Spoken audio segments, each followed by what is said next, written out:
Buenas tardes.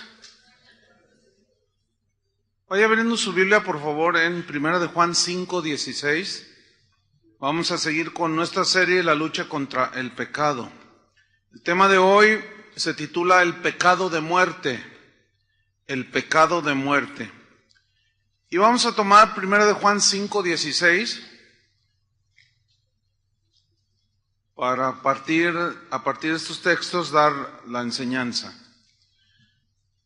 Dice 1 de Juan 5:16: Si alguno viere a su hermano cometer pecado que no sea de muerte, pedirá y Dios le dará vida. Esto es para los que cometen pecado que no sea de muerte.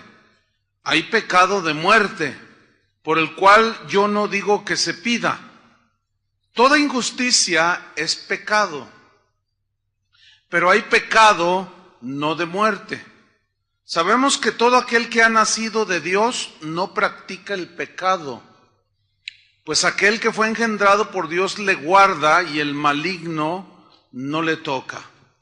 Fíjense que estos versículos se tienen que interpretar a la luz de toda la carta que escribió Juan, la primera epístola, y tenemos que ir un poco hacia el trasfondo histórico para poder entender qué significa el pecado de muerte. Hay algo aquí que quiero subrayar en el versículo 16 sobre la importancia de orar unos por otros.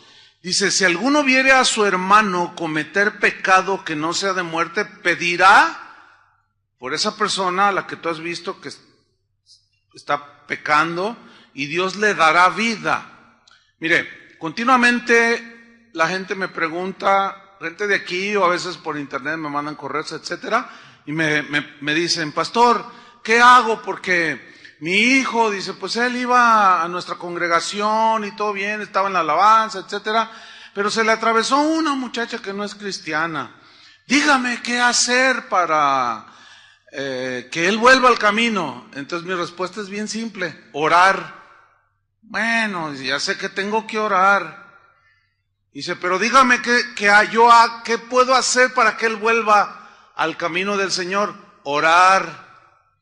Bueno, sí, pero yo quiero que usted me aconseje qué es lo que debo de hacer para que él vuelva.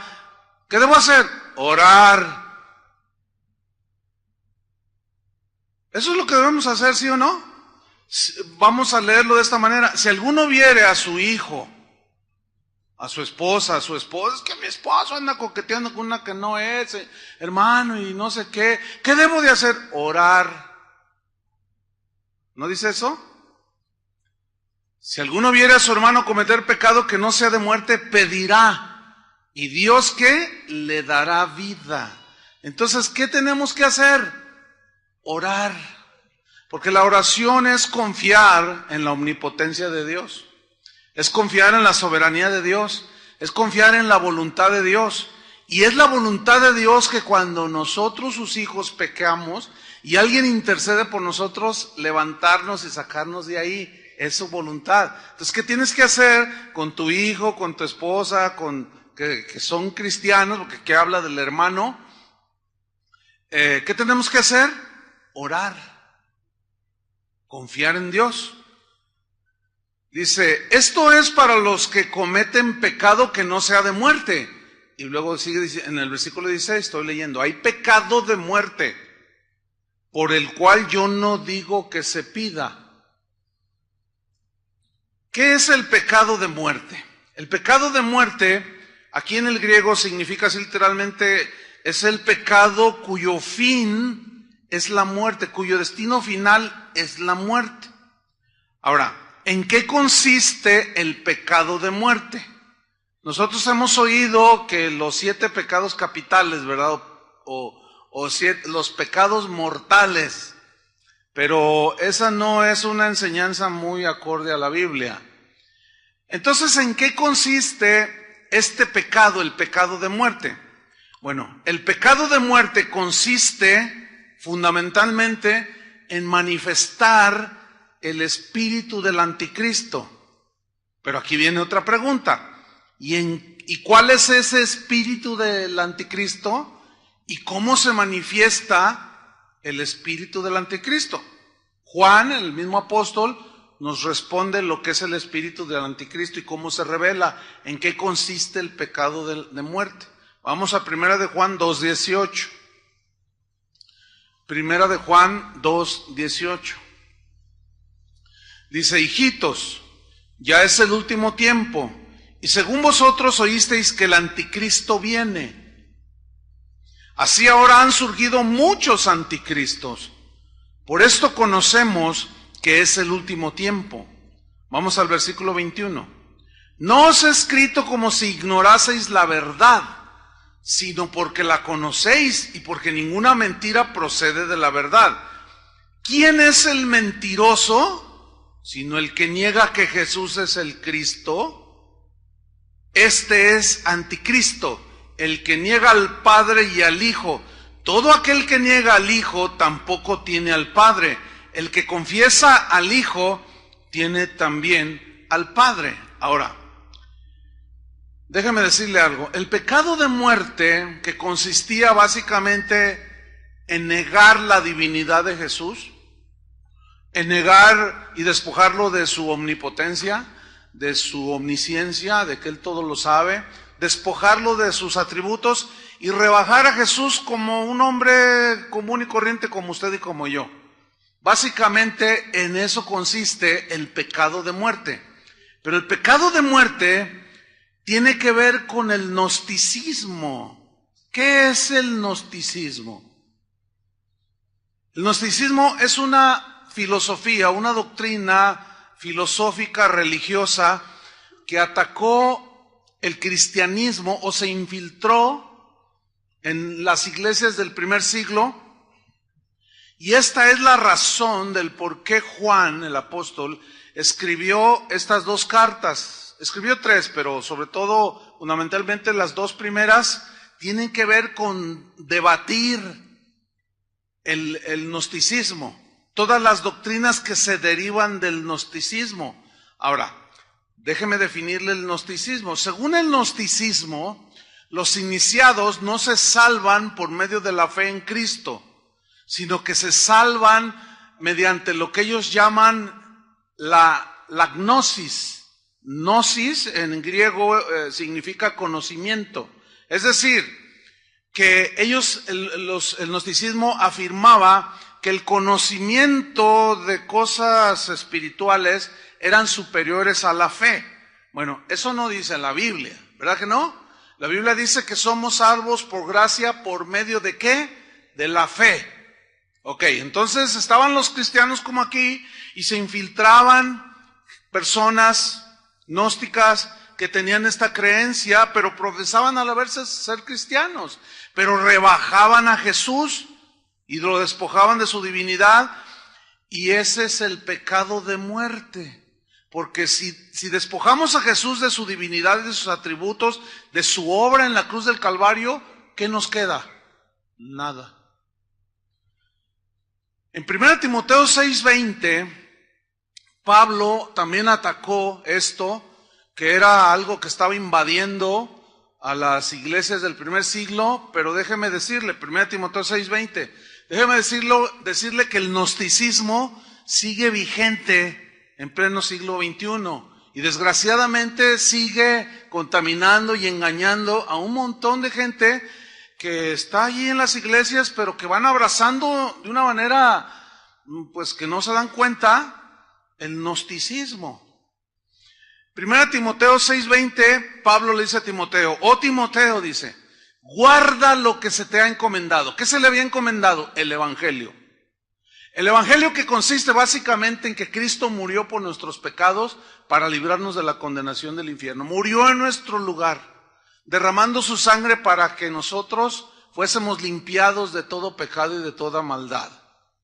Fundamentalmente, ¿sí? Entonces le dice, guarda lo que se te ha encomendado. Y luego dice, evita, Timoteo, las profanas pláticas sobre cosas vanas. Y luego dice, y los argumentos de la falsamente llamada ciencia. Aquí la palabra ciencia es gnosis. No se refiere a la ciencia como la biología, la química, la física, no se refiere a esa ciencia. A veces los cristianos, por falta de una aplicación seria al estudio de la Biblia, sacamos este versículo y decimos, no, la falsamente llamada ciencia. Y se refieren a la física, a la biología y todo. No es esa ciencia, se refiere al gnosticismo, ¿entienden? Al conocimiento que pretendía, o sea, que enseñaba, el gnosticismo que enseñaba que con el puro conocimiento, sin la fe, nos salvábamos a nosotros mismos. Dice Pablo a Timoteo, rechaza los argumentos, evítalos, cuida a la gente, guarda lo que se te ha encomendado. Entonces el gnosticismo aseguraba y sigue asegurando que ni la fe ni la muerte de Cristo bastan para salvarnos. El ser humano, dice el gnosticismo, es autónomo para salvarse a sí mismo. ¿Sí? Fíjate, ni la fe ni la muerte de Cristo bastan para salvarse.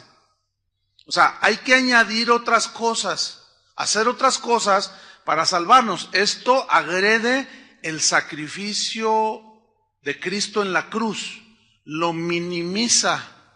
Espero me esté explicando. Dice que el ser humano puede salvarse a sí mismo.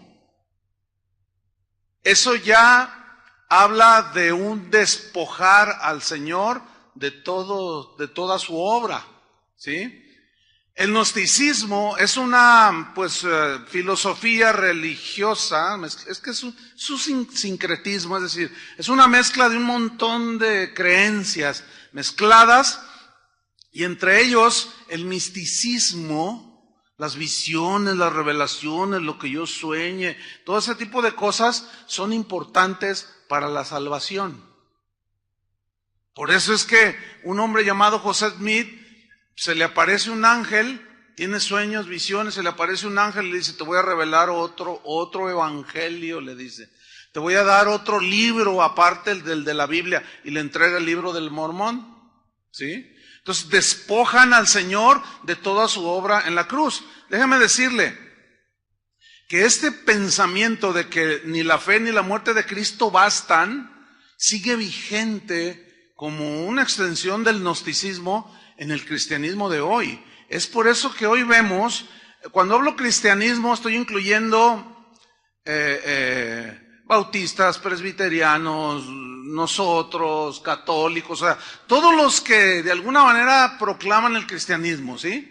Pero esto de que ni la fe ni la muerte de Cristo bastan para salvarse, sigue vigente hoy.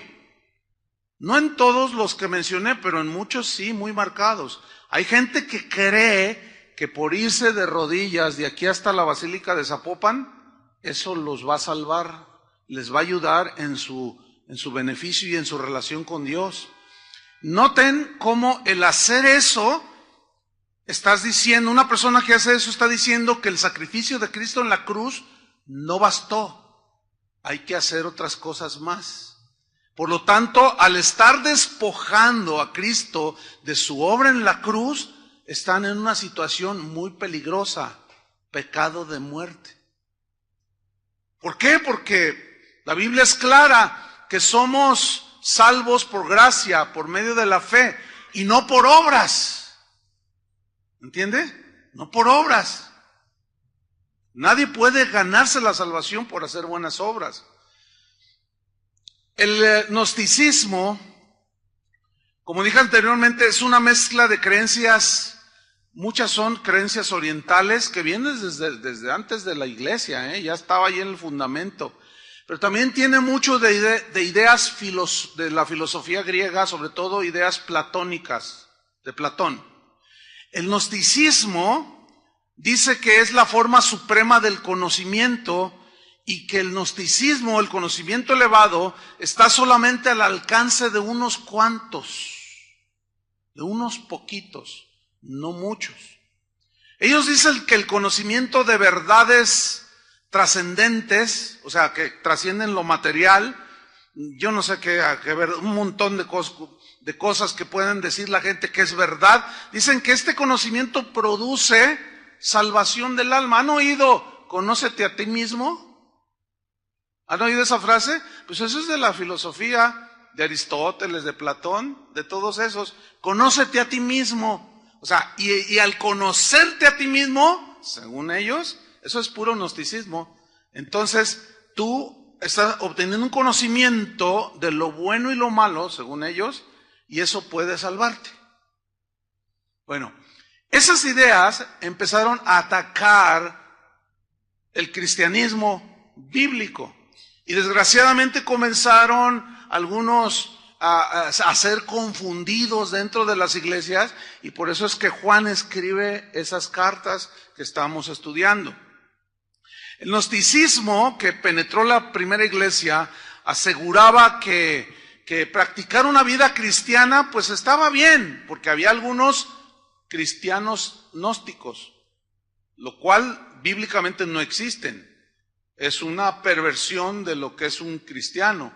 Y estos cristianos gnósticos aseguraban que tú podías vivir la vida cristiana como mejor te pareciera. ¿Por qué? Porque ellos basaban fundamentalmente el gnosticismo, pues tiene un carácter dualista, es decir, que hacía una diferencia entre la materia y el espíritu. Ellos aseguraban que lo malo, el mal, la perdición estaban ligados a la materia o al cuerpo, y que lo divino tenía que ver con lo espiritual solamente.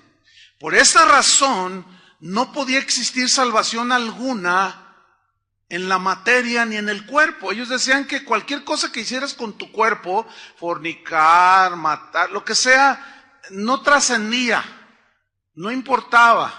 Lo que realmente trasciende es lo espiritual. Entonces todo lo que hagas con tu cuerpo, pues está bien. Si tienes ganas de hacer lo que tú quieres, pues tú vas.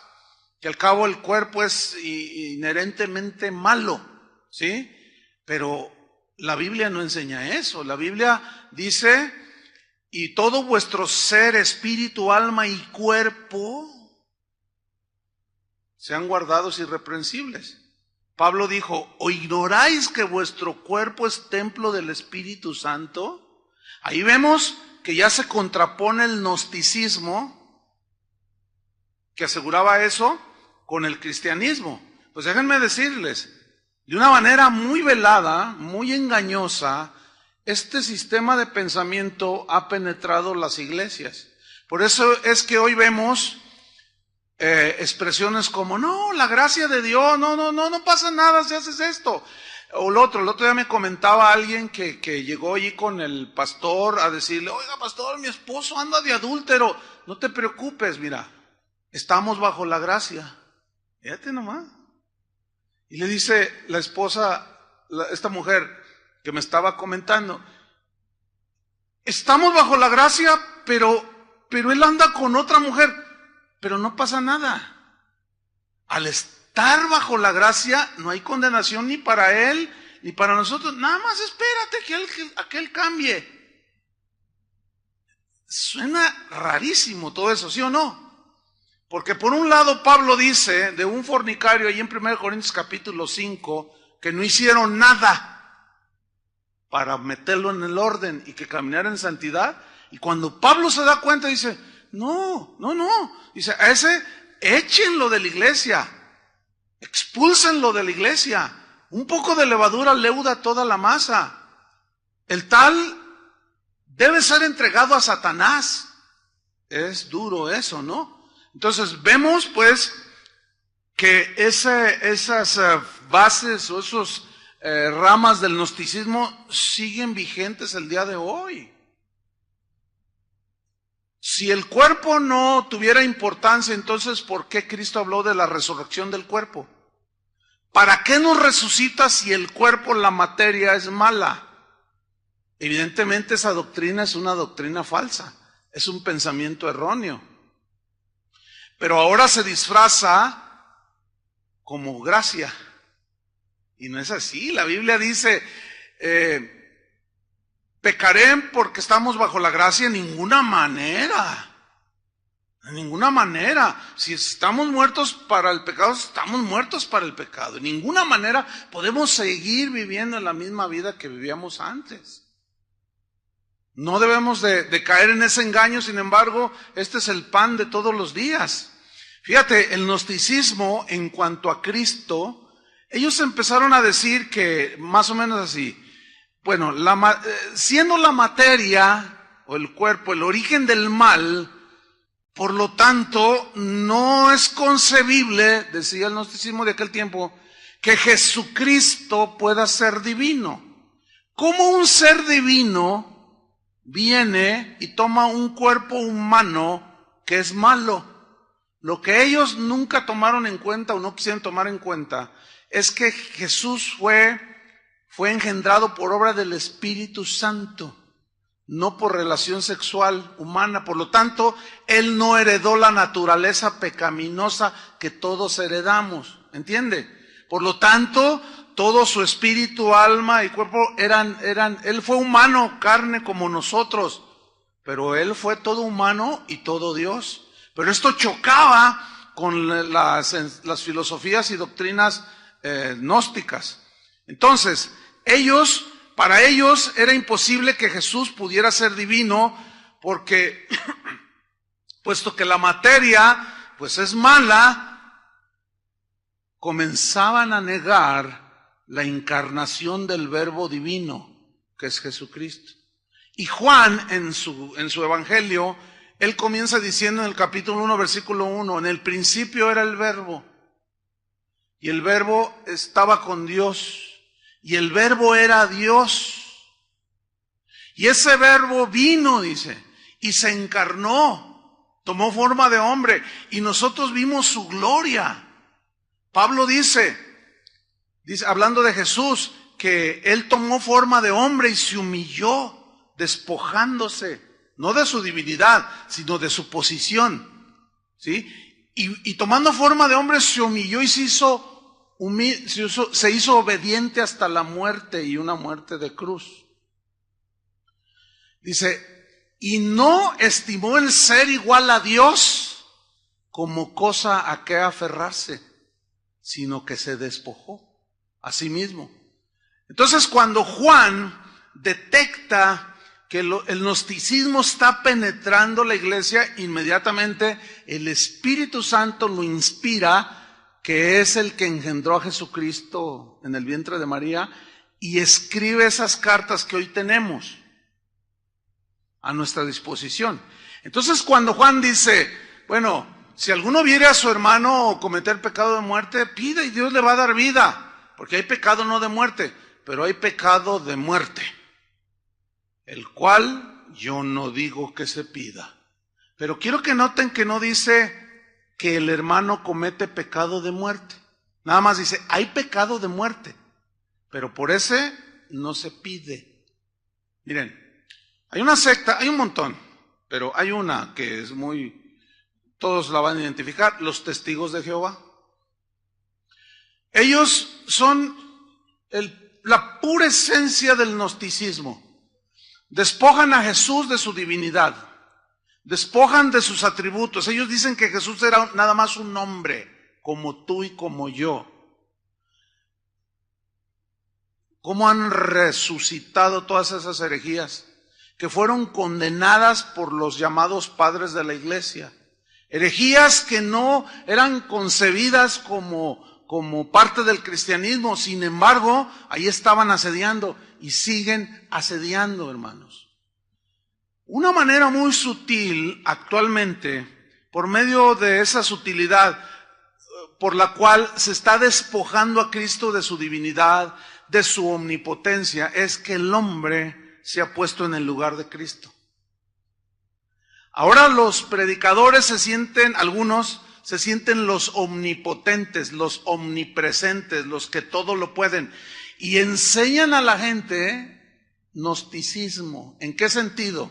Cuando alguien dice, yo abro los cielos, declaro, decreto y abro los cielos, hazme un favor. A ver, échate un brinco, por más alto que brinques. No, pues, ¿cómo vas a abrir los cielos? El único que puede abrir los cielos es Dios. El único que hace descender lluvia del cielo es Dios. Entonces cuando alguien dice, yo abro los cielos y declaro despejo, quién sabe cuántas cosas despejan de la atmósfera, dicen.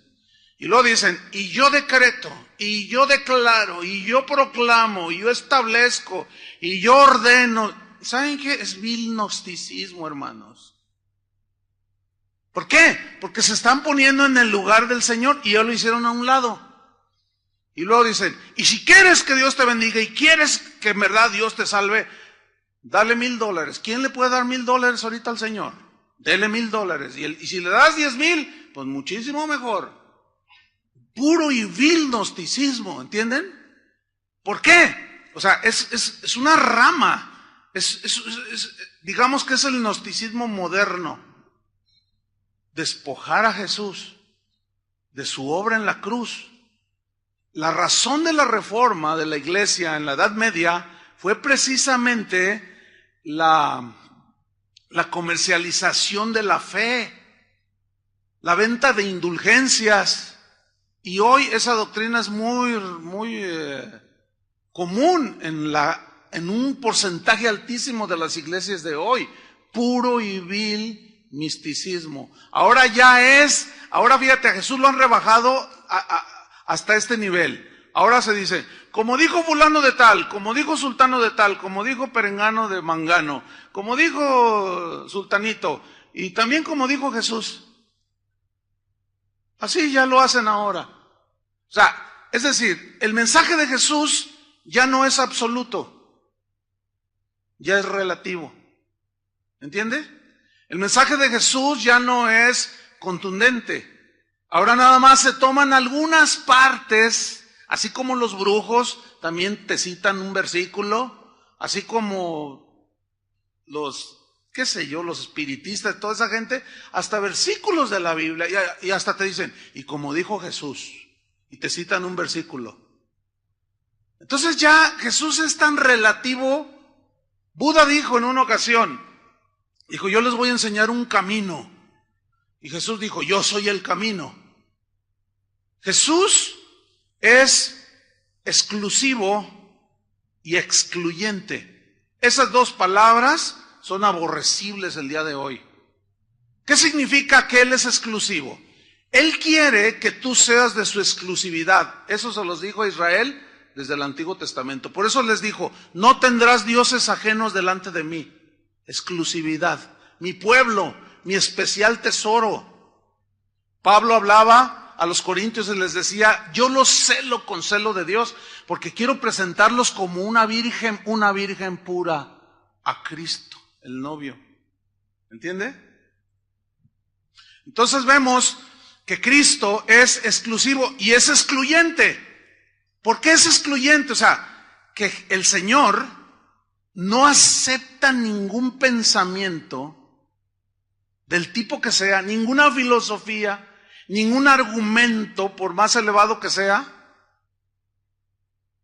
para mezclar con su palabra. Ahora sí que su palabra es la ley.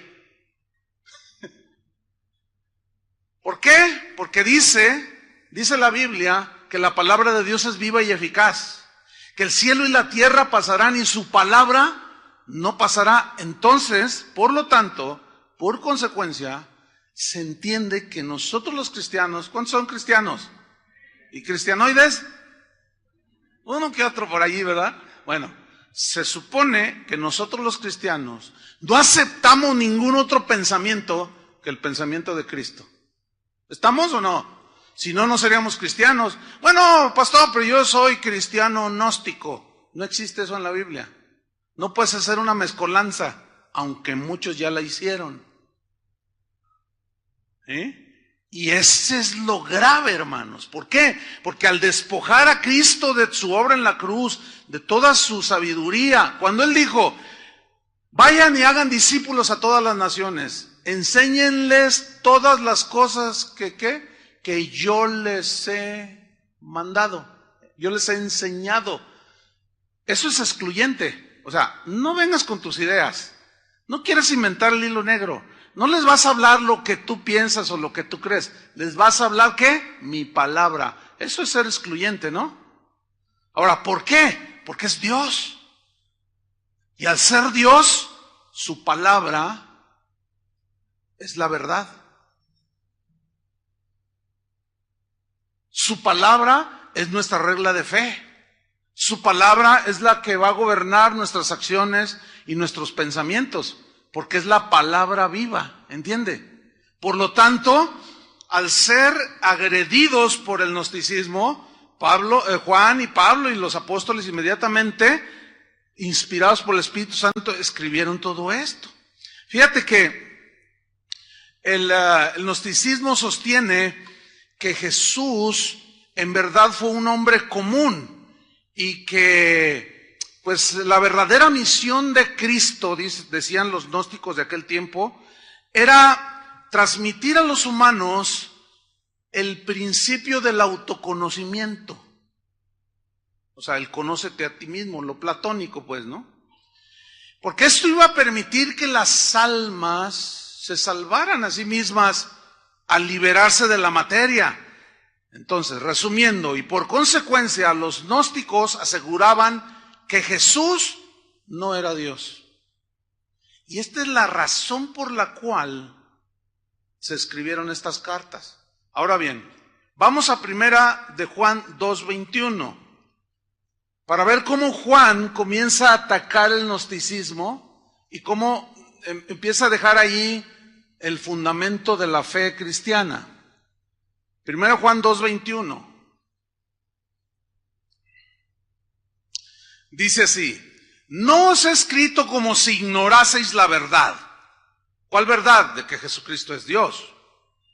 Sino porque la conocéis y porque ninguna mentira procede de la verdad. ¿Quién es el mentiroso? Dice el versículo 22. Sino el que niega que Jesús es el Cristo. Aquí negar a Jesús significa despojarlo de su divinidad. Eso va fundamentalmente, dice. Dice, es anticristo. O sea, está en contra de Cristo, de la obra de Cristo, de quién es Cristo. Está en contra del mensaje de Cristo. Es anti, quiere decir contra. Es anti, ¿qué? Cristo, el que niega al Padre y al Hijo. Versículo 23. Todo aquel que niega al Hijo, o que niega su divinidad, tampoco tiene al Padre. El que confiesa al Hijo, tiene también al Padre. En consecuencia, escuchen, el pecado de muerte es el pecado de los que rechazan la encarnación y la divinidad de Cristo. Son los que rechazan su obra redentora en la cruz. Son aquellos que rechazan la obra de Cristo en la cruz o que la minimizan y por lo tanto tienen que hacer cosas para completar su salvación. Este pecado es de muerte. ¿Por qué? Porque al ser Cristo el único camino al Padre, no hay otro. ¿Entienden? La Biblia dice, no hay otro nombre bajo el cielo dado a los hombres por el cual podamos ser salvos. Y cuando dice el nombre, significa todo lo que Él es y todo lo que hizo en la cruz. No hay otro nombre. Cuando el carcelero en Filipos le dice a Pablo, Señor, ¿qué debo de hacer para ser salvo? ¿Qué le dijo Pablo? Cree en Jesucristo y serás ¿qué? Salvo. ¿Ven? Fe. Entonces, este pecado es de muerte porque Cristo es el único camino a la salvación. Y al rechazarlo, no queda esperanza alguna contra el que rechaza a Cristo. Pero rechaza, escuchen bien, su divinidad, su encarnación, su obra en la cruz, sus atributos. Porque alguien puede decir, no, yo creo en Cristo. No, Cristo fue un iluminado. ¿Está confesando a Jesús? No, porque aquí fundamentalmente rechazarlo es rechazar todo eso que ya mencioné. Primera de Juan 4:1. Los gnósticos, los herejes se habían metido a la iglesia. Empezaron a perturbar la fe y la doctrina cristiana, la sana doctrina. Y Juan les escribe, 1 de Juan 4:1, amado, no creáis a todo espíritu. ¿Por qué les escribió no creáis a todo espíritu?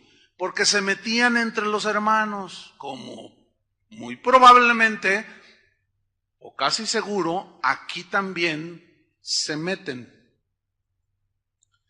Se meten encubiertamente, se hacen pasar como cristianos, se sientan junto a ti, escuchan, se empiezan a ganar tu confianza, son amables y de pronto te sueltan un buscapié, por decirlo de una manera. De pronto te sueltan algo. ¿Sabes una cosa? Yo tengo una revelación que Dios me dio, un conocimiento que te va a llevar a la realización tuya. Entonces tú lo oyes, ¿y cuál es? Si tú no eres sabio y no sigues el consejo de la Biblia, no el mío, el de la Biblia, amados, no creáis a todo espíritu. Aquí espíritu no es un fantasma o un espíritu, no. Aquí espíritu es una persona, ¿ok? No creáis a todo espíritu. ¿Por qué? Porque ya andaban ahí hablando y metidos y hasta predicando en los púlpitos. Sino, dice, ¿sino qué? Dice, probad los espíritus si son de Dios. ¿Y cómo se prueban? Porque muchos falsos profetas han salido por el mundo. En esto conoced el Espíritu de Dios. Todo espíritu que confiesa que Jesucristo, ¿qué? Ha venido en carne, es de Dios. Mira, cuando yo me encuentro, porque a veces también quieren así, directamente vienen conmigo. Pastor, mire, yo tengo una enseñanza que es para unos cuantos. Gnosticismo. Claro, si tú no estudias, si tú no estás al tanto, pues eso es lo que dice el gnosticismo. Esas revelaciones son para unos cuantos. Entonces te llegan así, te llegan al orgullo, a la vanidad. Miren, pastor, y Dios me dijo que viniera a compartir. Es solo para unos cuantos. No todos pueden entender esto. Y los dejo hablar. Oye, ¿tú crees que Jesús es Dios? Bueno, no tanto como que es Dios. Tiene un nivel dentro de la escala del Dios que llena toda la tierra. Y te empiezan a decir, a ver, eso que estás diciendo, ¿dónde está en la Biblia? ¿Eres cristiano? Soy cristiano. A ver, eso que me dijiste, ¿dónde está en la Biblia? ¿Tú crees que Cristo se encarnó de manera milagrosa y sobrenatural por obra del Espíritu Santo? ¿Tú crees que el sacrificio de cruz es completo, de que Jesús en la cruz es completo y no necesitamos nada más, solamente creer? ¿Tú crees en eso? Y ahí sale.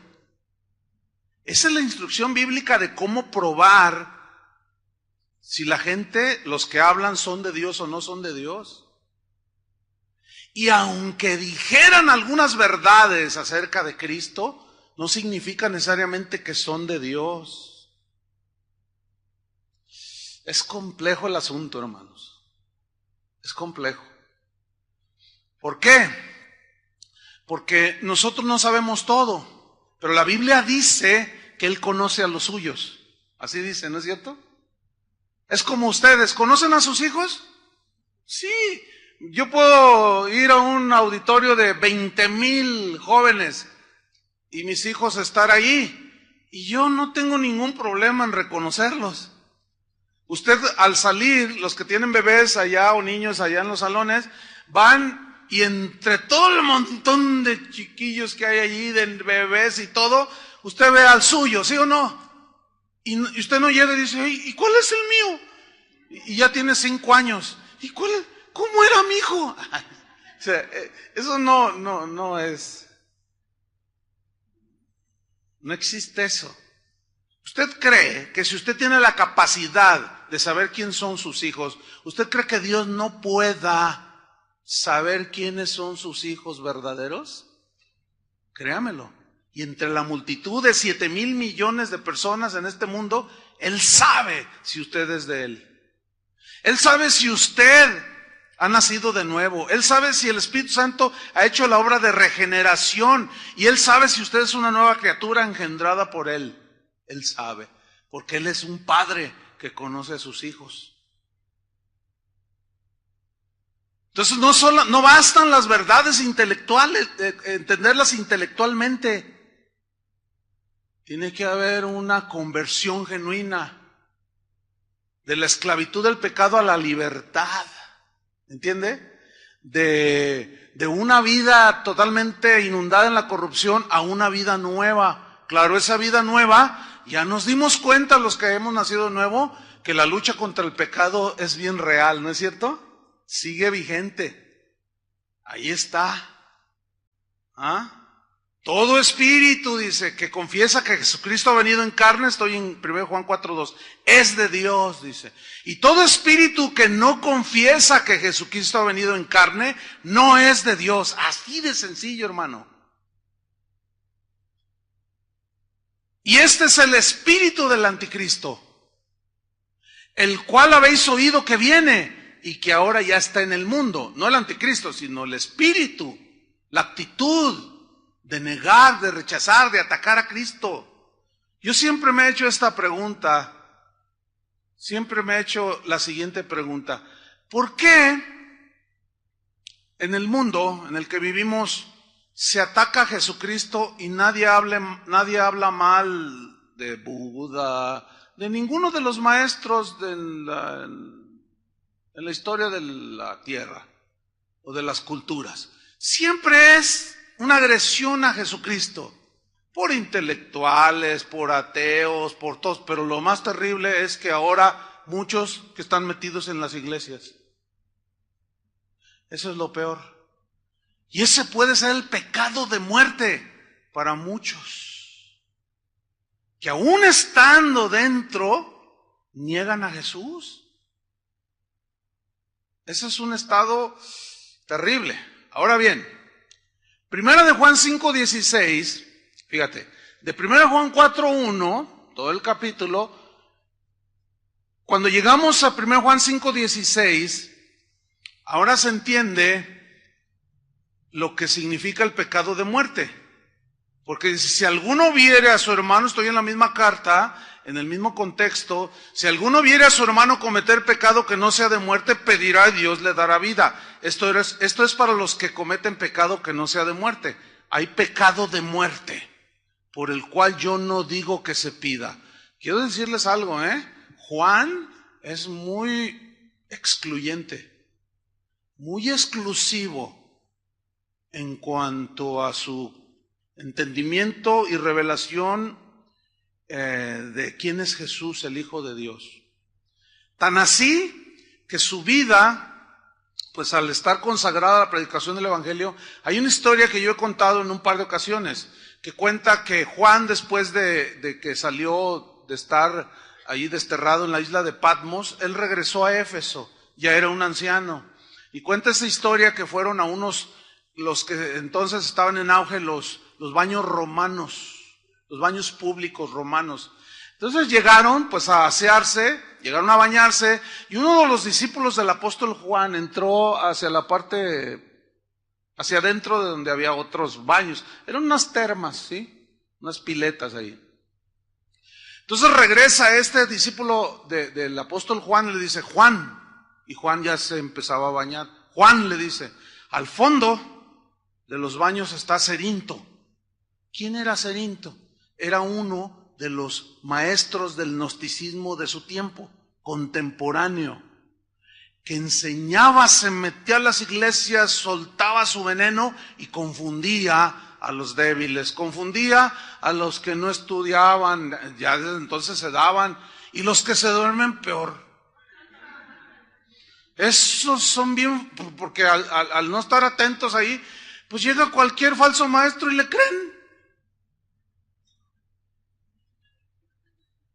Entonces dice la historia que Juan le dijo, pásame mi ropa. Pero dame mi ropa. La tomó, se vistió, vámonos. Fíjate la radicalidad del apóstol Juan. Entonces uno de sus discípulos le dijo, pero Juan, ¿por qué? Dice, vámonos. Y lo mira y dice, yo no puedo estar bajo el mismo techo de un hereje. Eso actualmente suena súper intolerante, ¿sí o no? Suena, pues sí, radical, pero suena así como, ay, qué payaso. Ay, ¿dónde está el amor? Dirían los cristianos románticos. ¿Verdad? Ay, entonces, ¿cómo? Ay, que no debemos demostrar el amor. ¿Qué le pasó a Juan? Lo que pasa es que muchos cristianos, algunos cristianos, no saben ubicar las cosas en su debido orden de importancia.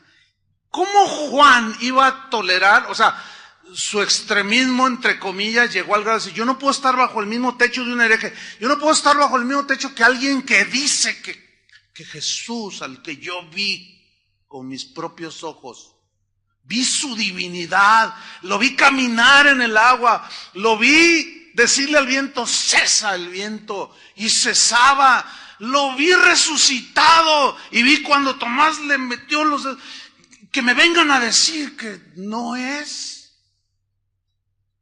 totalmente excluyente, ¿no es cierto? Radical en cuanto a su concepto del Cristo de la Biblia. Hoy los Cristos que se predican no son los Cristos de la Biblia, hermanos. Te lo embarran con un versículo, 2 versículos para que se oiga bien. Pero en realidad te están enseñando un Cristo gnóstico que te dice, tú dame dinero y yo te salvo. Y cosas de esas, ¿me entiende? El Señor es excluyente. No tendrás dioses ajenos delante de mí. No tolera nada. A los colosenses Pablo les dijo, no se dejen engañar por filosofías, sutiles, huecas sutilezas, conceptos de hombres que despojan a Cristo y hacen a un lado la palabra de Dios.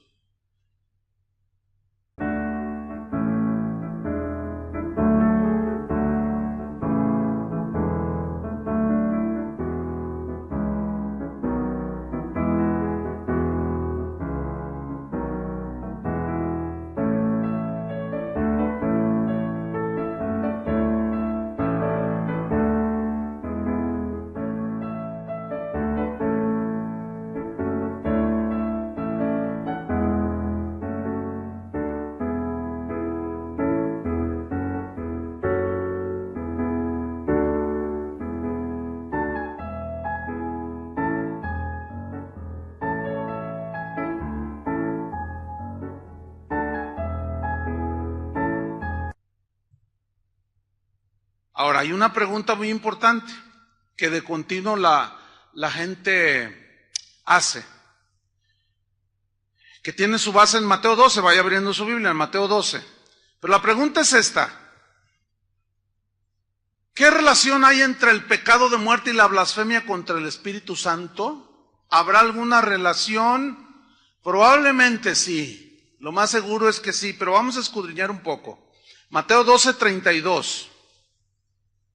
Aquí Jesús está hablando, está rodeado de fariseos, está rodeado de gente que no creía en su divinidad, en sus atributos, lo rechazaban de manera sistemática. Mateo Tưởng vào duyên số nhưng nếu em cho số đảm bảo mình nên duyên đấy. Từ khi gặp em Google hết tác dụng bởi em là tất cả những gì anh cần tìm, giống một kho báu để ngăn người khác đụng tới. Đối đầu thế giới anh cũng sẵn sàng cân tím, ghét phải lặng im coi em như cô bạn. Nỗi nhớ đong đầy bao giờ mới khô cạn, khoảnh khắc bên nhau thời gian như ngừng trôi vì em sở hữu sự hấp dẫn vô hạn. Yêu đơn phương cảm giác khó đọc tên, mọi thứ mù mịt giống như đứng trước bão. Mãi hy vọng chờ đợi ngóng trông đến ngày nụ hôn đó sẽ một lần được trao. Hương thơm ngọt ngào vương trên mái tóc em, gây nghiện cực mạnh anh ngày đêm ước ao. Quỳnh là loài hoa đẹp nhất trong bóng đêm, cuộc đời này u tối đang cần em bước vào. Đưa cho anh cái bản đồ vì anh sắp lạc bên trong đôi mắt kia. Hãy đưa cho anh cuốn từ điển vì cảm xúc. 12:32. Él expulsa demonios. Y este es el contexto de Mateo 12. Entonces Jesús dice, a cualquiera que dijera alguna palabra contra el Hijo del Hombre, o sea, contra mí, le será perdonado. Pero al que hable contra el Espíritu Santo, no le será perdonado, ni en este siglo, ni en el venidero. ¿Se acuerdan que Pedro negó a Jesús? Pero era un verdadero discípulo. ¿Cómo está eso? Por eso fue perdonado. Porque en ese momento Pedro, en su confusión, el temor le ganó. Y lo llevó a negar que lo conocía. Esa es la realidad de la lucha contra el pecado. ¿Cuántas veces nos gana a unos la envidia, a otros los celos, a otros la avaricia, a otros la amargura, a otros el orgullo? ¿Sí? Por eso la Biblia no nos engaña, la Biblia nos dice la verdad de que dice, despojaos de los celos, la ira, haced morir en vosotros lo terrenal, fornicación, pasiones desordenadas, todos esos pecados, dice, háganlos morir en vosotros. La Biblia nos habla con la verdad, hay una realidad en la lucha contra el pecado, ¿sí o no? Todos los días luchamos contra el pecado, con las diversas manifestaciones de la maldad y del pecado. Que ciertamente el mundo está sumergido en eso y que también en nuestro cuerpo mortal inclinado hacia lo terrenal y pecaminoso, luchamos. Pero aquí es donde algunos a veces se confunden. Pastor, dicen, me llaman o me preguntan o me escriben, pastor, anoche tuve un sueño espantoso, soñé que maldecía al Señor, blasfemé contra el Espíritu, ya no tengo perdón. Le digo, mira, en primer lugar, fue un sueño. Los sueños no están en nuestro control, ¿verdad que no? ¿O sí?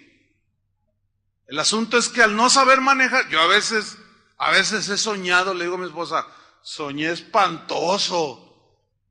¿Verdad que a veces te digo, soñé horrible? ¿Y qué soñé? No, ¿para qué te digo? No, porque sueña uno cualquier cantidad de cosas. El asunto es que si no tienes el conocimiento y el entendimiento de que es un sueño, y allí ¿cómo controlas? Estás, por decirlo de una manera inconsciente, no estás consciente. Hay muchas cosas muy tremendas en esta atmósfera espiritual, pero eso no es pecado, hermanos. ¿Me entiendes? Es más, a mí me ha pasado lo que a ti, que aún leyendo la Biblia de pronto pasa un pensamiento, una mala palabra. ¿Les ha pasado? Yo dije, ¿a poco yo soy tan malo? O un pensamiento feo, le voy a patear el carro a aquel por verme, y luego de pronto, a ver, ¿qué sucede ahí? ¿Blasfemé contra el Espíritu Santo? No, hermanos. Un cristiano en la antigüedad dijo, cuando tú sueñas algo horrible o sientes, te cruza un pensamiento así como un rayo a 1000 kilómetros por hora, ¡fum! Y tú despiertas o de pronto reaccionas ante tal pensamiento y sientes algo aquí que te duele. No, esa es una buena señal, dijo. Y tiene mucho sentido, porque si no fueras hijo de Dios, no sentirías nada. Soñaste quién sabe cuánto, dices, qué padre soñé, qué bonito. Y luego un pensamiento, ¿de cuándo acá los del mundo, los que no conocen a Dios, les remuerde la conciencia pensar mal? Pues eso no solo lo piensan, lo hacen. Entonces, una buena señal de si eres un hijo de Dios o no, es esa. Que cuando cruza en tu mente un pensamiento que tú no lo premeditaste y dices, ay Dios mío, ¿por qué pienso esto? Esa es una señal que eres un hijo de Dios y que estás luchando. Por eso la Biblia dice, renovaos en el espíritu de vuestra mente.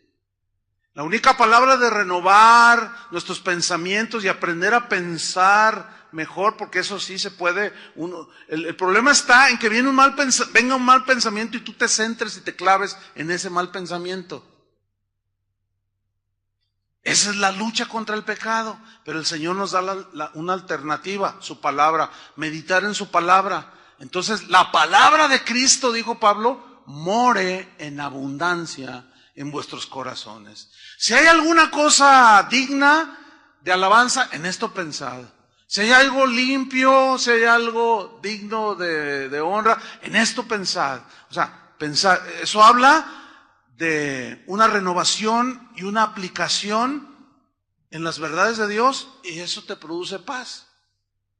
Entonces, cuando alguien dice, pastor, ya blasfemé, yo les digo, mira, tú eres hijo de Dios y no, pues sí, mira, esta es una buena señal, pero vas a tener que aplicarte más a la meditación de la palabra, a pensar como Cristo, a hablar como Cristo en cuanto a la vida cristiana. En cuanto a Él no hay duda de que para nosotros Cristo es Dios, ¿sí o no?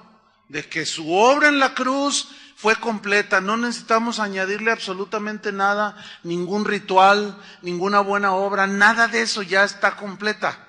Entonces dice, a cualquiera que dijera alguna palabra contra el Hijo del Hombre, le será perdonado, pero el que hable contra el Espíritu Santo no le será perdonado ni en este siglo, ni en el venidero. Entonces, pastor, ¿cuál es la blasfemia contra el Espíritu Santo? Se los voy a explicar.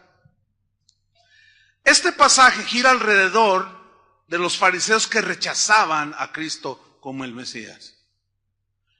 Ellos sistemáticamente negaban que Jesús fuera divino. Dicen, mira, este se hace Dios, se hace igual a Dios. Y en una ocasión les digo, ¿y qué si vierais al Hijo de Dios ir a donde estaba antes? Entonces ellos, estás blasfemando, le decían, haciéndote Dios. Dicen, pues miren, antes nosotros somos de Abraham, somos hijos de Abraham. Y Jesús le responde, pues déjenme decirles que antes de Abraham yo era. No, pues olvídate, ¿no? Les daba ahí el tamafat, les daba el ataque. ¿Cómo? Entonces ellos dicen, no, blasfema, blasfema. ¿Por qué? Porque lo veían un hombre. Siendo que ellos habían visto las profecías. He aquí la Virgen concebirá y dará a luz un hijo y llamará su nombre Manuel, que traducido es Dios con nosotros. Y lo leían en las sinagogas. Y cuando lo tenían enfrente con demostración de poder y de autoridad, ¿quién habla como este? Si Dios no estuviera con él, no haría las cosas que hace. Aún así lo negaron. Es increíble que lo mismo se sigue dando, hermanos, en el cristianismo de hoy. Estos fariseos insistían que Jesús era endemoniado. Le dijeron, por el dedo de Belcebú echas tú fuera los demonios. Jesús le responde, un reino dividido contra sí mismo es asolado y no puede permanecer.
Si yo echo por el dedo de Satanás a Satanás, ¿cómo va a permanecer su reino? O sea, les está explicando que él era el Verbo encarnado, Dios. Mira, los demonios eran más sinceros que este montón de fariseos. Los demonios cuando lo vieron dijeron, sabemos quién eres, sabemos que eres el Cristo, sabemos que eres ¿por qué nos atormentas antes de tiempo? Ellos saben su futuro. Dice, no nos atormentes antes, cállense, les dijo. Ellos sabían, nosotros sabemos que eres el santo de Dios, fíjate nomás. Pero ese conocimiento intelectual, ¿salvaba a los demonios? No. Lo mismo sucede con las personas. Tiene que haber una conversión, ¿entiende? Un arrepentimiento, una conversión, un arrepentimiento genuino. Y las verdades de Dios se siguen revelando y revelando, y nada te va a mover de creer que Jesucristo es el Hijo de Dios. Así venga el testigo de Jehová, el Papa de los testigos de Jehová, toque a tu puerta y te quiera convencer, tú sabes, no por verdades intelectuales o conocimiento puramente intelectual, sino que sabes en tu corazón, así como Juan. Entonces tú le vas a decir, ¿sabe qué? Discúlpeme, voy a cerrar la puerta. No le digáis bienvenido, dice la Biblia, a todo el que no trae, y lo escribió Juan, por cierto. Todo el que no trae esta doctrina, no le digáis hermano, ni le digáis bienvenido. ¿Cuál doctrina? Que Jesucristo es Dios, hermanos. Que Jesucristo es el soberano, que es el creador, el sustentador de todas las cosas. No, pásele, hermano. No, ¿cómo pásele? Hermano, no hay que ser tan inocentes, hermano. Probad los espíritus, dice Juan. Entonces, ¿en qué consiste la blasfemia o el pecado contra el Espíritu Santo? Consiste en rechazar, sí, a Cristo, su divinidad y su obra, y atribuirle a Satanás lo que Cristo hacía, lo que Cristo decía que era y lo que Cristo realizó en la cruz. No, o sea, se burlaban de él. Si eres el Hijo de Dios, a ver, bájate. A ver, este que salvó a otros no se puede salvar a sí mismo. Qué burlas, ¿no? Entonces, atribuirle a Satanás lo que Jesús hizo, ese es el pecado imperdonable. Ese es la blasfemia contra el Espíritu Santo. Ahora, de entre todas las filosofías y mensajes que hay en este mundo, solo hay un mensaje que tiene el poder para salvar de la condenación del infierno a un ser humano. ¿Cuál es ese mensaje? A ver, díganlo fuerte. El Evangelio. Pablo decía, no me avergüenzo del Evangelio porque es el poder de Dios para salvación a todo aquel que cree. Que es el mensaje que tiene poder. Ok. Dentro de este mensaje, de todos estos mensajes, el Evangelio es el único que nos puede salvar. Escuchen bien.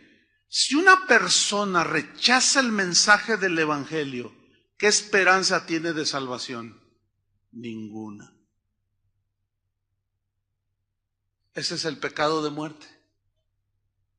Ninguna. Por eso es que el cristiano nacido de nuevo no puede cometer el pecado de muerte. ¿Lo está entendiendo? No podemos cometer el pecado de muerte. ¿Por qué? Porque nosotros ya estamos en Cristo. No podemos blasfemar contra el Espíritu Santo porque nosotros no le atribuimos a la obra de lo que Cristo hizo, no se lo atribuimos a Satanás. Por lo tanto, un verdadero cristiano no puede cometer el pecado de blasfemar contra el Espíritu Santo ni cometer el pecado de muerte. ¿Cuántos le dan gracias a Dios por eso? ¿Por qué? Porque ya están del otro lado. Ya estamos con el Señor. Entonces, ¿sigue la lucha contra el pecado? Sigue la lucha contra el pecado. Pero ya no es la blasfemia contra el Espíritu Santo ni el pecado de muerte. Por eso Juan dijo, si veis que tu hermano comete pecado no de muerte, pedirás y Dios le ¿qué? Le dará vida. Vean que esta es una promesa tremenda, que está al alcance de todos, no es una revelación por unos cuantos iluminados. Pues que tu esposo no agarra la onda, es cristiano, sí, ya nació de nuevo, pero es de esos cristianos así medios debilones, así que mejor se va a ver, mejor se va al fútbol o antes de estar con sus hijos. Ándale, los hijos también necesitan, pues tú ándale, yo me voy con los cuates. Entonces, pues no es la voluntad de Dios, ¿verdad que no? Entonces, ¿qué vas a hacer, mujer? A pedirle al Señor, porque está pecando, descuidando la familia, descuidándote a ti, descuidando lo que tiene que hacer. Entonces, tú vas a pedir, ¿y qué va a hacer el Señor? Va a obrar. Ahí está, sencillo, hermanos. Ahora, para irnos sobre el final, si nosotros despreciamos el único mensaje, ya no nosotros, porque nosotros ya lo tenemos, por su gracia, pero si alguien descuida el mensaje, a eso se refirió en Hebreos 2.3, rápido, Hebreos 2.3. que es un versículo que si se lee así solo, como lo vamos a hacer ahora, algunos lo interpretan mal. Ese es el riesgo de no leer el contexto. Pero nosotros vamos a leerlo. Dice, Hebreos 2:3, ¿cómo escaparemos nosotros si descuidamos una salvación tan grande? La cual, una pregunta aquí. Aquí está hablando de la salvación que tiene el creyente o de un mensaje que nos da la salvación. Está hablando de descuidar el mensaje que da salvación. El mismo versículo te lo aclara. ¿Cómo escaparemos nosotros si descuidamos una salvación tan grande? La cual, habiendo sido anunciada, ahí está. Un anuncio es un mensaje, ¿no? La cual, habiendo sido anunciada primeramente por el Señor, nos fue confirmada por los que lo oyeron, o sea, por los apóstoles. Y ese mensaje de salvación se transmitió hasta el día de hoy, se sigue transmitiendo. Por eso tenemos que ser fieles al mensaje de Dios. Ahora, cuando una persona, en el griego, la palabra descuidar, no se refiere a descuidar la salvación que ya tenemos. Dice, mira, ahí dice que nos podemos, ya los que somos salvos, podemos perder la salvación si nos descuidamos. Dicen, no está hablando de perder la salvación. Porque si así fuera, entonces, tú pecaste, perdiste la salvación. Pero ¿y si te arrepientes? ¿Qué? ¿Tienes que volver a nacer de nuevo? A ver, contesten.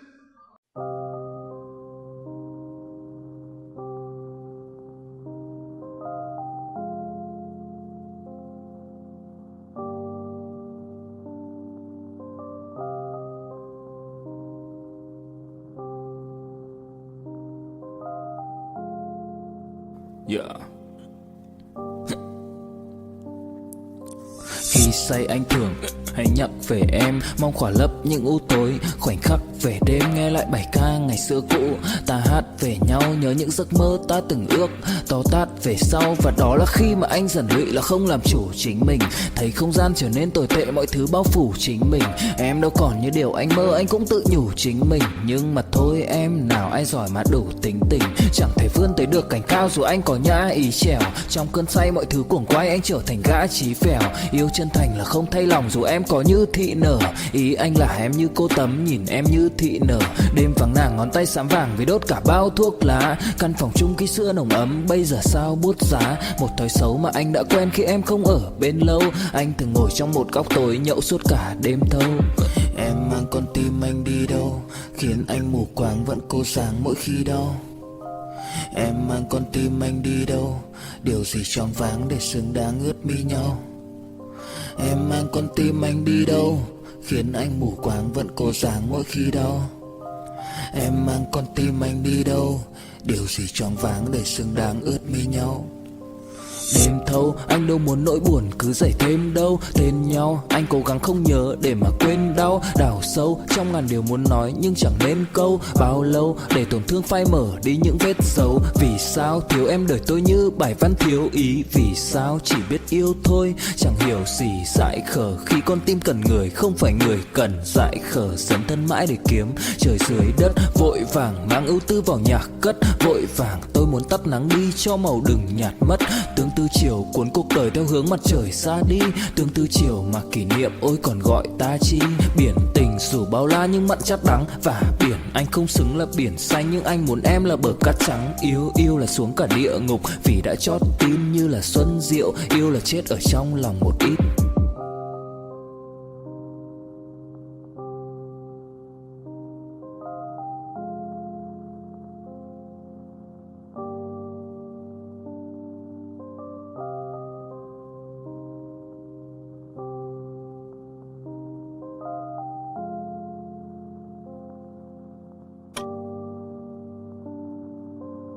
No. Y otra vez volviste a pecar. Y perdiste tu salvación otra vez. Por un mes o 2 o un año que anduviste de rebelde, pero andabas en pecado, perdiste la salvación. Pero de pronto te vuelves a arrepentir, ¿vuelves a nacer de nuevo? No. ¿Cuántas veces hay que nacer de nuevo? Solo una. Entonces, aquí no está hablando de perder la salvación. Aquí está hablando, porque aquí descuidar significa desatender.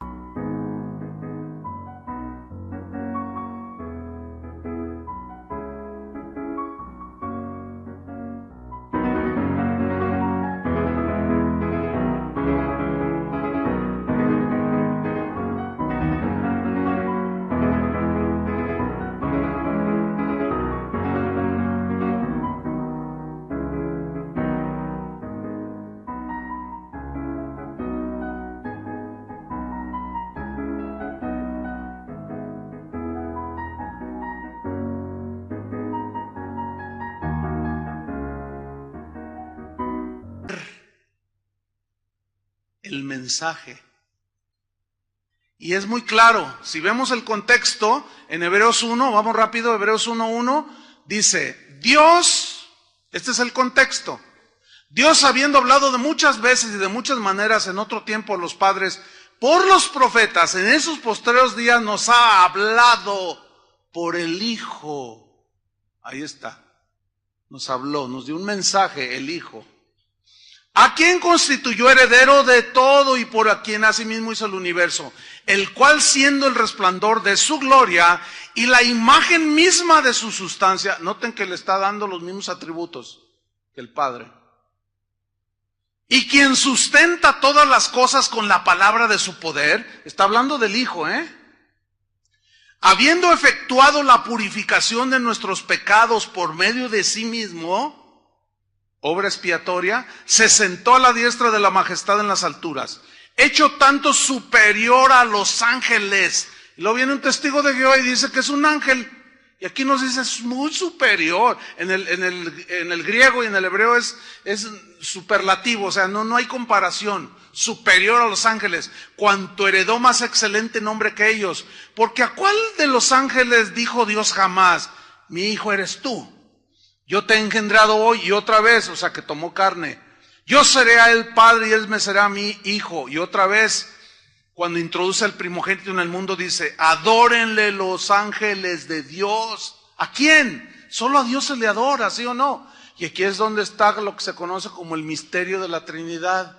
Pero es un misterio revelado que en algún momento tendremos que tomar una serie al respecto. Ciertamente, dice, de los ángeles dice, el que hace a sus ángeles espíritus y sus ministros llamas de fuego. Mas del Hijo dice, tu trono, oh Dios, por el siglo del siglo. Cetro de equidad es el cetro de tu reino. Has amado la justicia y aborrecido la maldad, por lo cual te ungió Dios, el Dios tuyo, con óleo de alegría más que a tus compañeros. Y, versículo 10, tú, oh Señor, en el principio fundaste la tierra y los cielos son obra de tus manos. Ellos perecerán, mas tú permaneces. Y todos ellos se envejecerán como una vestidura. Versículo 12, y como un vestido los envolverás, serán mudados, pero tú eres el mismo. Y el mismo Hebreos dice que Jesucristo es el mismo ayer, hoy y por siempre, por los siglos. Y tus años no acabarán.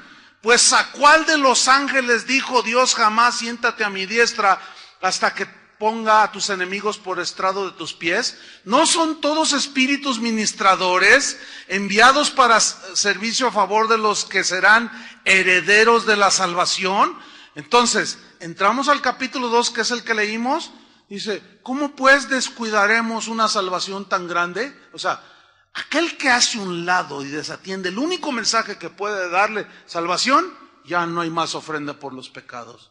Ya se hizo en la cruz. Ese es el pecado de muerte, hermanos. Por eso, escúchenme bien, ya estoy terminando, escúchenme bien.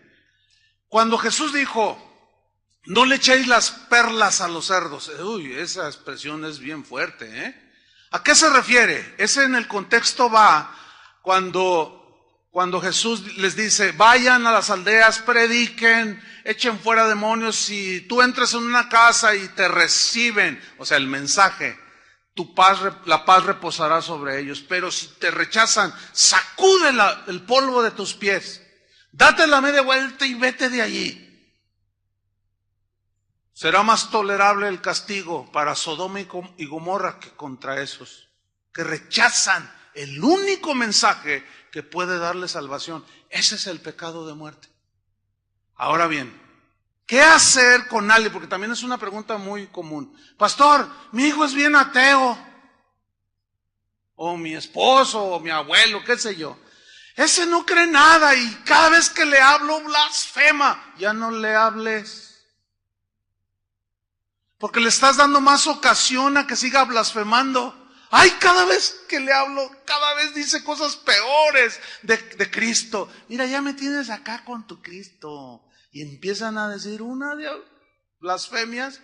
Hermanos, ya no le digas nada. No debo orar por él. En ese momento está hablando contra Cristo y todo lo que lo que se hable contra Cristo, Él lo puede perdonar cuando la persona se arrepiente, ¿sí o no? Bueno, como nosotros no sabemos ni conocemos los corazones ni el futuro, mira, ya no le digas nada porque es ocasión para blasfemar. Mejor quédate callado, ya no le digas nada, de verdad. Mejor ora por él, por si quizá Dios le conceda que se arrepiente. Pero ya no les des ocasión. Yo no insisto en base a eso. Pablo lo hizo. No, vámonos, dice, porque aquí, vámonos. Jesús mismo, allí donde nació, dice, no, y no pudo hacer muchos milagros a causa de su incredulidad. Y se fue, vámonos, dice. Nosotros hemos cerrado algunas casas de oración que iniciamos y hablando, y aún los mismos que asistían allí, ahí todo,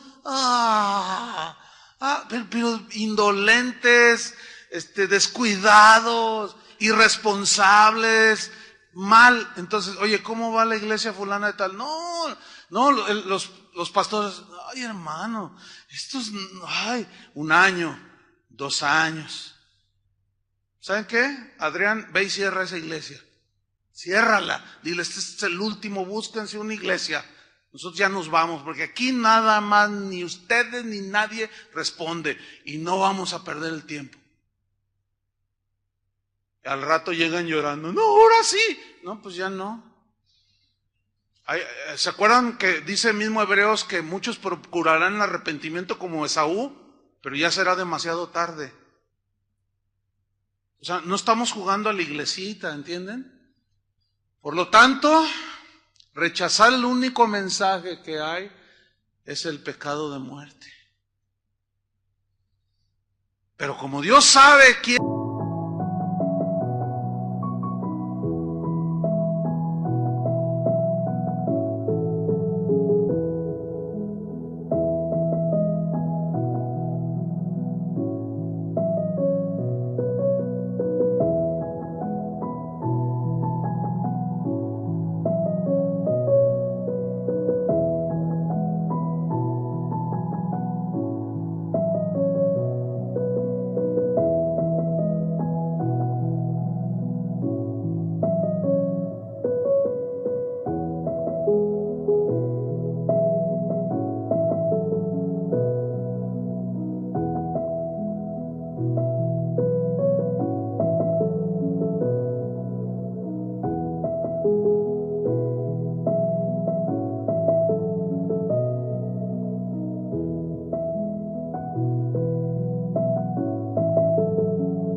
será y quién no será su hijo, encomendemos.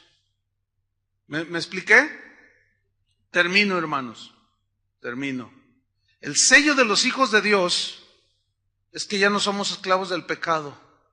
Ciertamente pecamos, pero ya no practicamos el pecado.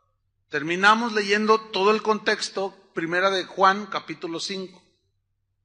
Van a ver cómo cobra vida todo esto. Primera de Juan 5:1. Dice así: todo aquel que cree que Jesús es el Cristo, ¿qué dice? Es nacido de Dios. Y todo aquel que ama al que engendró, o sea, al Padre, ama también al que ha sido engendrado por él, o sea, a Cristo y al Padre. Versículo 4. Porque todo lo que es nacido de Dios, ¿qué? Vence al mundo. Es decir, el pecado que nos asedia ya nos enseñoreará de nosotros. Eso es vencer al mundo, ¿entiende? Habla de la vida pecaminosa. Y esa es la victoria que ha vencido al mundo. ¿Qué? Nuestra fe. ¿Qué significa? Nuestra fe. Nuestra fe en quién es el Hijo de Dios, su obra en la cruz, que Él nos basta y no necesitamos más. Versículo 5. ¿Quién es el que vence al mundo? Sino el que cree que Jesús es el Hijo de Dios. Vamos al versículo 10. El que cree en el Hijo de Dios tiene el testimonio en sí mismo. Es decir, ese es algo que no se puede enseñar. Porque una cosa es la verdad intelectual que está acá en el cerebro y tú lo puedes entender, lo puedes descifrar bien o hasta predicar. Pero si no hay un testimonio, una experiencia que viene acá, A veces dicen, pastor, dígame cómo hago esto. No, hermano, yo les digo, eso no se puede enseñar. ¿Cómo aprendo a escuchar la voz de Dios? Eso no se puede enseñar. Mis ovejas oyen mi voz, dijo Jesús. O sea, el que ha nacido de nuevo, ha sido engendrado por Dios, es su hijo, sabe oír la voz de Dios. Mira, los bebés, así los ponen en los cuneros del DIF, ahí, ¿verdad? 1500 ahí. Y tú llegas, y está tu bebé o tu niño de 6, 7, 8 meses, y tú hablas, y el bebé reacciona. ¿Se han fijado en eso? Inmediatamente, un niño de 1 año que apenas está así en su inocencia, uno se acerca, ay, qué lindo cachetón, ay, qué bonito, y así como que, y si están medios molestitos o algo, y llega el papá, ay, ¿cómo está? Ah, vení, y el niño inmediatamente reacciona. Un bebé. Espiritualmente tiene su equivalente, hermanos. Entonces dice, porque no, dice, tiene el testimonio en sí mismo, el que no cree a Dios le ha hecho mentiroso, porque no ha creído en el testimonio o en la evidencia que Dios ha dado acerca de quién es su Hijo. Este es el testimonio, que Dios nos ha dado vida eterna, y esta vida está en su Hijo. Estas cosas os he escrito a vosotros, que creéis en el nombre del Hijo de Dios, para que sepáis que tenéis vida eterna, y para que creáis en el nombre del Hijo de Dios. Y esta es la confianza que tenemos en Él, que si pedimos alguna cosa conforme a su voluntad, Él nos oye. Y sabemos que Él nos oye en cualquier cosa que pidamos, y si sabemos que Él nos oye en cualquier cosa que pidamos, sabemos que tenemos las peticiones que le hayamos hecho. Si alguno viere a su hermano cometer pecado que no sea de muerte, pedirá y se le dará vida. Escuchen, eso siempre está en la voluntad de Dios. ¿Lo entendieron mejor? Eso siempre estará en la voluntad de Dios. Pedirá y le dará vida. Esto es para los que cometen pecado que no sea de muerte. Hay pecado de muerte por el cual yo no digo que se pida. Toda injusticia es pecado, pero hay pecado no de muerte. Sabemos que todo aquel que ha nacido de Dios no practica el pecado. Ahí está. Ese es el sello. Pues aquel que fue engendrado por Dios le guarda. Y el maligno, ¿qué? No nos toca. No nos puede tocar porque somos sus hijos, los hijos de Dios. Versículo 19 y 20 y final. Sabemos que somos de Dios. Y el mundo entero, o sea, los que no son de Dios, están bajo el maligno. Aunque estamos en este mundo, ya no somos del mundo. Aunque estamos en este mundo donde Satanás es el príncipe de este mundo, pero él ya no tiene nada con nosotros. No nos puede gobernar ya como antes. Dice el 20, pero sabemos que el Hijo de Dios ha venido y nos ha dado entendimiento para conocer al que es verdadero. Y estamos en el verdadero, en su Hijo Jesucristo. Este es el verdadero Dios y la vida eterna. Amén. ¿Cuántos le dan gracias a Dios por esto? Hermanos, cometemos pecado, pero si los confesamos, ¿qué hace el Señor? Nos limpia. Pero no podemos, ya es imposible que un cristiano nacido de Dios cometa el pecado de muerte ni la blasfemia contra el Espíritu Santo. Esto les va a dar paz, hermanos, en sus corazones. Amén. Te damos gracias, Señor, por la palabra que edifica, consuela, construye nuestras vidas, nuestros corazones. Señor, muchas gracias porque tu palabra es verdad. El cielo y la tierra pasarán, tu palabra no pasará. Nosotros creemos que tú eres el alfa y la omega, el verbo encarnado, concebido en el vientre de María por obra del Espíritu Santo. Creemos que tomaste forma humana, un cuerpo humano, en el cual sufriste todo el castigo que merecíamos nosotros. Tu sangre sin contaminación de pecado fue derramada, tipificada ya por el Cordero Pascual, que cuando la derramaste en la cruz, espiritualmente esa sangre, al creer que tú eres el Hijo de Dios, que tú eres Dios verdadero encarnado, y creer en ese sacrificio y que tu sangre nos limpia, nuestros pecados son perdonados. Qué maravilloso, Señor. Es imposible por consecuencia que ninguno de los que somos tus hijos cometa el pecado de muerte o blasfeme contra el Espíritu Santo. Es imposible. Por eso tu palabra dice, si confesamos nuestros pecados, Él es fiel y justo para perdonarnos y limpiarnos de toda maldad. Y si vemos que algún hermano se desvía, es tentado y se sale de tu camino, podemos orar. Y esto está en tu voluntad y tú le darás vida, Señor. Oramos por aquellos que siendo tus hijos verdaderos andan en malos caminos. Se dejaron arrastrar por la carne, el engaño. Oramos, Señor, para que tú les des vida y los regreses al redil. En el nombre de Cristo Jesús. Gracias, Señor. Amén. Que Dios les bendiga, hermanos.